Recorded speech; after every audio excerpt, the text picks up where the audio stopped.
vamos a hablar un poquito de ciencia a partir de esta película. La respuesta, como siempre, es un poquito sí y un poquito no.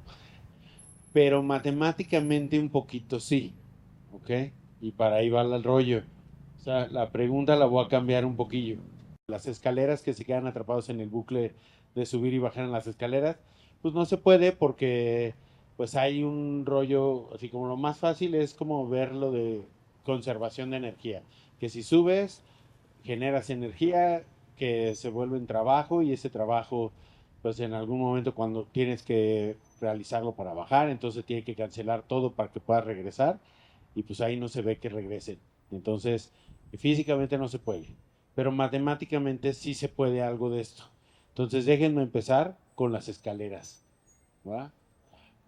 Entonces, ¿qué onda con las escaleras? Ahí sabemos que la idea, de, como vimos en la primera parte de la película, las escaleras se van subiendo, ¿no? Entonces, se quedan atrapados como que por 9 pisos, ¿no? Van del 1 al 9, más bien. Entonces, ahí pues pasa algo raro, ¿no? Como que del 9 se convierte otra vez en el 1 y pues ahí vemos como que de alguna manera se tiene que pegar lo de arriba con lo de abajo. ¿Eso es posible o no es posible? Entonces, algo tiene que pasar matemáticamente para que pase eso. Entonces, sí hay espacios donde se puede hacer eso. De hecho, imaginen que en vez de 9 pisos, con uno es suficiente, ¿no? Vamos a pensar que de uno vas a subir y luego otra vez regresas a donde estabas. Entonces, ese tipo de escalera se llama la escalera infinita de Penrose. Roger Penrose es un físico matemático súper importante de la actualidad. Tiene ahorita como 90 y cachillo años, sigue vivo y es de los que ha contribuido con las teorías de hoyo negro y con cosas bien profundas de matemáticas, etcétera. Entonces ese cuate, cuando su papá también era científico, cuando él era niño se fue al Congreso Internacional de Matemáticas en Holanda y de descanso en el Congreso se fueron al Museo de Escher, de MC Escher, y le gustó mucho estos juegos de perspectiva que tenía Escher y pues se obsesionaron y habló con el papá y hicieron un artículo que le llamaron el artículo de las cosas imposibles o de las figuras imposibles, en el cual escribieron esta escalera que vemos aquí, que es una escalera de un piso, en el que parece que siempre se está subiendo o siempre se esté bajando, dependiendo si son de hemisferio izquierdo o derecho. No, no es cierto. Simplemente es como una cosa de perspectiva. Y esos juegos visuales son posibles porque son representaciones de 3D que nuestro cerebro complementa, pero realmente son cosas de 2 dimensiones y nuestro cerebro como que la vuelve en 3D, ¿no? Entonces, por eso es posible, pero en realidad en 3D no es posible esto. Este, vemos ahí que ese artículo fue como en 1951 y como conocían a Escher, se lo mandaron a Escher y Escher le gustó y lo implementó en su litografía. Esta litografía se llama Ascendiendo y Descendiendo y ahí vemos que en la cima tienen justo la escalerita que les presenté hace ratito.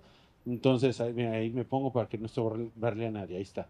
Entonces ahí está la escalerita y la implementó todo y se volvió como un juguillo muy importante en general. Ha salido en varias ocasiones en otras cosas, digamos, en otras ficciones. Por ejemplo, ha salido en Inception, ¿no? En Inception hay una parte donde muestran esta misma escalera. A ver si se logra ver tantito.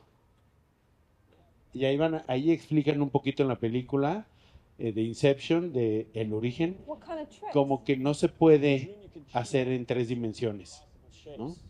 Ahí vamos a ver unos segundos. Ahí van a ver que es una escalera infinita, pero en 3 dimensiones no se puede, tiene que haber ese espacio, pero en cierta perspectiva sí se puede. ¿Va? Entonces, pues esa parte está bonita porque ahí le explican ahí en el origen, es de estas cosas que nos atrapan, ¿no? Como de cosas que hablan del infinito, en particular a todo mundo nos atrapa porque son cosas que nos retan intelectualmente. Eh, Inclusive hicieron un video que se parece como el de la película que acabamos de ver, pero lo hicieron como de broma en la universidad, en el Instituto Tecnológico de Rochester, en el estado de Nueva York, y se lo mandaron a la gente al internet. Esto es como del 2010. Vamos a ponerle un pedacito para que vean cómo lo ponen, porque se volvió como de una de las leyendas modernas. One of the first structures put up when RIT made the move from downtown Rochester to suburban Henrietta. The stairwell, designed by Filipino architect Rafael Nelson of Uganda, was built in 1968 and has been wowing RIT students ever since. One of the coolest things is y bueno, el video, si quieren, luego se los podemos pasar y demás. Sigue haciendo la analogía y cada vez te hace convencerte más de que sí es posible, pero obviamente fue una broma. El estudiante que lo hizo fue un estudiante de arte que hizo todo el cotorreo, que está hecho como con trucos de cámaras y demás, para que parezca que sí está hecho, pero está tan bien hecho que a la fecha sigue habiendo blogs de internet que siguen diciendo que es posible y que está escondida en una parte de la universidad, ¿no? Entonces, pues vamos a hablar en dónde dónde es posible esto. Entonces, matemáticamente eso no es posible en la geometría que vivimos, que es la geometría euclidiana, donde pues adelante y atrás es adelante y atrás, etcétera. Pero cuando jugamos un poquito fuera de la geometría euclidiana, los matemáticos ya nos permitimos cosas que pasan más allá de nuestro entendimiento y tratamos de entender qué es lo que sucede si permitimos romper alguna de las reglas. En particular, esta escalera infinita vive en una geometría que se llama geometría nil, que pues es un poco complicado explicarlo, pero básicamente lo que dice es que si das un círculo, si caminas en círculo horizontalmente, de alguna manera generas como una subida verticalmente. Entonces, realmente tú crees que estás moviéndote como el circulito que está abajo, pero realmente te estás moviendo como en una espiral así, ¿no? Pero tú localmente lo ves como un circulito. Y eso es lo que sucede en esa geometría. Es más complicada esa geometría, es muy locochona, pero esta geometría vive dentro de una geometría que se llama la geometría proyectiva, y eso es un poquito más fácil de explicarles. Entonces, les explico un poquito la geometría proyectiva. Es esta geometría que usamos los matemáticos desde el Renacimiento para hacer estas representaciones de cosas que vemos en 3D en cosas pintadas en 2D, en dos dimensiones. Ahí vemos, por ejemplo, a este matemático que está viendo una caja y que a la hora que la pinta, ahí ya las líneas que eran paralelas aquí, ahí ya no se ven paralelas, ¿no? Entonces esa es la idea que está en la geometría proyectiva. Hay una justificación matemática para poderla hacer, y en esa de lo que se trata es más o menos de representar cosas, ¿no? O sea, la primera que se rompe en la geometría no euclidiana es la idea de paralelas, líneas paralelas. A todos nos han enseñado que las líneas paralelas son líneas derechitas que no se tocan, ¿no?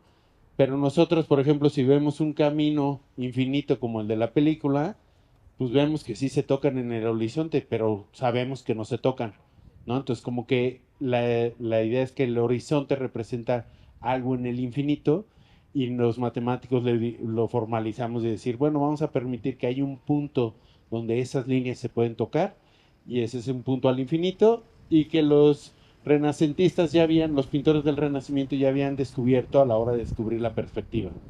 Entonces, básicamente la geometría proyectiva es la geometría que permite jugar las reglas de las proyecciones, pero permitiendo que se rompan algunas reglas, como la de los puntos en el horizonte, que en matemáticas se llaman puntos al infinito.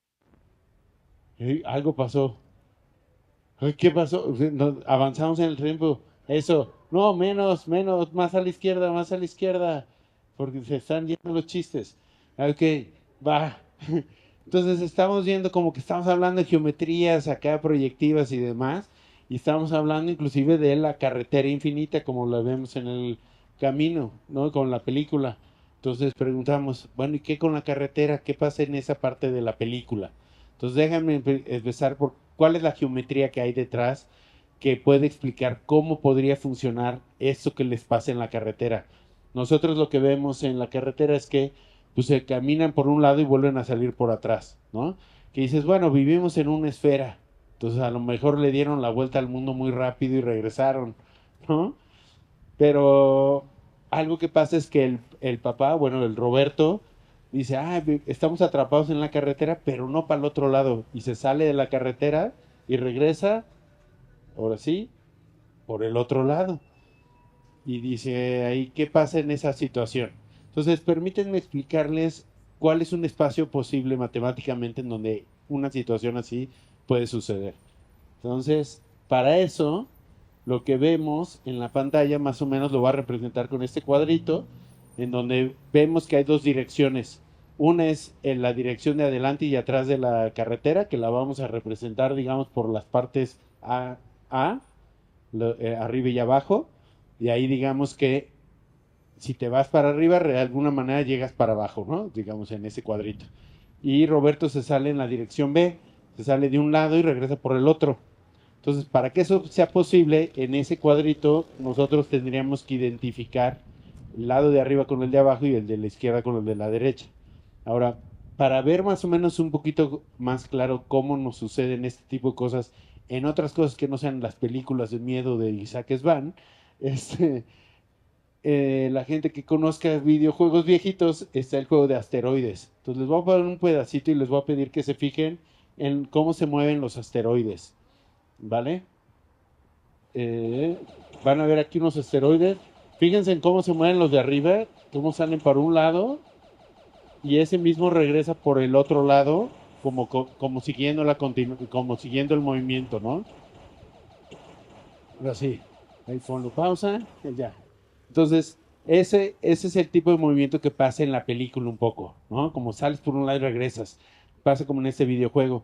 Entonces, para explicarlo matemáticamente, tendríamos que agarrar ese cuadrito que vemos ahí y pegarle la parte de arriba con la de abajo y la de la izquierda con la derecha. En dos dimensiones no se puede, pero con la tercera dimensión, pues sí podríamos agarrar ese papelito. Entonces déjenme lo hago con, bueno, ahí tenemos un diagrama, pero más fácil con un video. Entonces déjame, le hacemos la identificación de qué se obtiene con ese cuadradito si los permitimos hacerlo con la magia de la tres dimensión. Y lo van a ver ahí. A ver.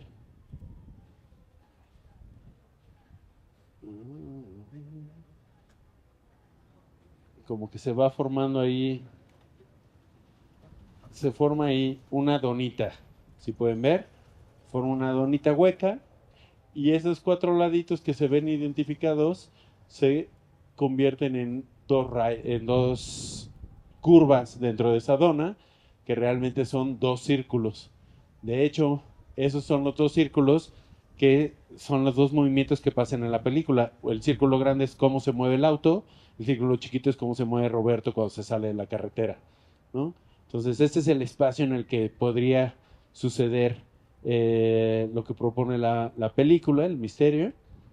Y pues eso lo que nos da es, lo que nos dice es como, por un momento imagínense que el mundo no es esférico, sino es una dona. Homero Simpson estaría muy contento. Pero en esa dona, matemáticamente no se llama dona, se llama toro. No se llama toro no porque tenga cuernos, se llama toro porque viene del latín mover un círculo o una O alrededor de otra, ¿no? Rotando. Entonces ahí podemos ver que es justo lo que pasa con el círculo rojo que se mueve alrededor del rosa. Y bueno, son las dos direcciones que definen esa dona, que son las dos que suceden en la película. Entonces matemáticamente es posible eso si viviéramos en una dona, ¿no? Y hay algo, y creo, estas son las geometrías que tenemos en la película, Pues ¿no? ahora escuchándote, bueno, yo he visto muchas veces esta película y noto, o bueno, hace rato noté que en alguna escena donde están en la casa de Roberto y la esposa y los niños, hay de fondo un cuadro de Escher, justamente el de las escaleras, y pues me pregunto si, o bueno, ¿tú crees que cuando hicieron esta película tenían estas referencias matemáticas? Porque en algunos libritos también se ven cosas como de fórmulas y así, pero ¿tú crees o sabes si estaban conscientes de estas cosas que nos han explicado para hacer la película? Ay, buena pregunta. Este, este, Yo creo que sí hay muchos guiños matemáticos en la película, es cierto. O sea, varios guiños hay, por ejemplo, cuando está escribiendo el que se queda atrapado en la escalera, escribe hasta cosas en inglés, no sé qué, y de repente escriben un montón de fórmulas, ¿no? O sea, ahí hay un montón de matemáticas puestas, eso quiere decir como que de alguna manera sí hay una intuición de que hay algo matemático escondido, ¿no? En particular, en el arte y las matemáticas se intersectan mucho a través de esta obsesión de tratar de entender el infinito. El infinito son conceptos que nos atrapan culturalmente porque no los rompen nuestro, pues sí, como nuestro entendimiento de lo usual que vemos, pero nos permiten cosas nuevas. Entonces hay muchos juegos de esos. Hay otros también, por ejemplo, cuando se dan la libretita roja donde les dicen qué va a pasar en el siguiente incidente, también está lleno de fórmulas y cosas matemáticas, ¿no? Como unas curvas y no sé qué, tal. Son como jueguillos que sí sugieren que saben algo de matemáticas, pero no del todo. O sea, por ejemplo, no creo que se supiera esto de la geometría del Nil donde vive en la escalera infinita, pero sí creo que se tenía la idea, este cuadro de Escher de ascender y descender, porque inclusive, como dices, hay un cuadro de este Escher en la sala cuando está tocando el niño el piano, por ejemplo, ¿no? Entonces sí hay unas cosillas. Lo del, por ejemplo, del que es posible que pase el loop infinito de la carretera en un espacio que es como una dona, pues no creo que tampoco lo supiera el director, pero intuía algo de cosas de geometría proyectiva con esto de la perspectiva y el punto al infinito y el horizonte, porque hasta lo mencionan un poco. Entonces, un poquito sí y un poquito no. Pero hay en particular una cosa muy bonita de la película, sobre todo en la escena de las escaleras, que a mí me pareció bien interesante porque define una matemática que no es usual, que se llama, es parte de la álgebra abstracta, pero no creo que la supiera el director, pero, pero la representó padrísima. ¿En qué parte? ¿Cuál? ¿Cómo? El hecho de que se repitan los pisos. O sea, no escogió que se repitiera un solo piso, escogió que se repitieran 9. Y fue del 1 al 9, ¿no? En particular, algo que pasa es que cuando llegaban al piso 9, regresaban al piso 1, ¿no? Y así volvían sucesivamente. Entonces, a ver, pásale. No venía preparado, pero pasa algo así, ¿no? Hay 9 pisos, ¿no? Sabemos que hay 9 pisos, pero que de alguna manera se conectan, o sea que vamos a subir, pero de alguna manera bajamos de nuevo, ¿no? Entonces, ¿qué pasa si estás, digamos, en el piso 6 y dices, voy a subir 5 pisos? Pues en la vida normal, tú llegarías al piso 11, ¿no? Pero en esta, ¿a qué piso llegan? A ver, si subían del 1 al 9 y del 1 al 9 volvían, del 9 repetían al 1, están en el 6. ¿A dónde llegan? ¿A qué piso llegan? A ver, ¿quién da más? A ver, uno dice amor y paz, otro A ver, al 2. dos, Muy sí, bien, porque es va muy bien. 6, 7, 8, 9, 9, 1, 2. 2. Perfecto. ¿Sale? Está ejemplificado perfecto. Es el piso 2. Llegamos al piso 2. Decía. Lo acaba de salir, lo acaba de sacar. Este, muy bien, muy bien. Y bueno, pues lo que acaban de hacer es algo que en álgebra se llama aritmética modular, que es, repiten como en el reloj, etcétera.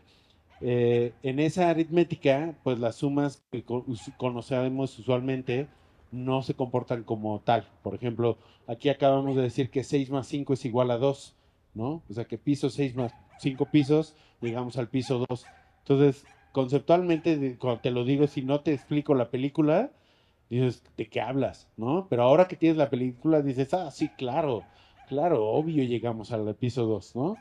Entonces, una manera en la que lo vemos en matemáticas es decir, 6 más 5 es 11, y el 11 cuando lo dividimos entre 9 nos queda de residuo 2. Entonces, por eso llegamos al piso 2, porque es el residuo de dividir 11 entre 9. Eso es lo que pasa en general en la aritmética modular, donde permitimos que todos los residuos sean lo mismo de dividir sobre un mismo número, por eso el piso 2 es el piso 11.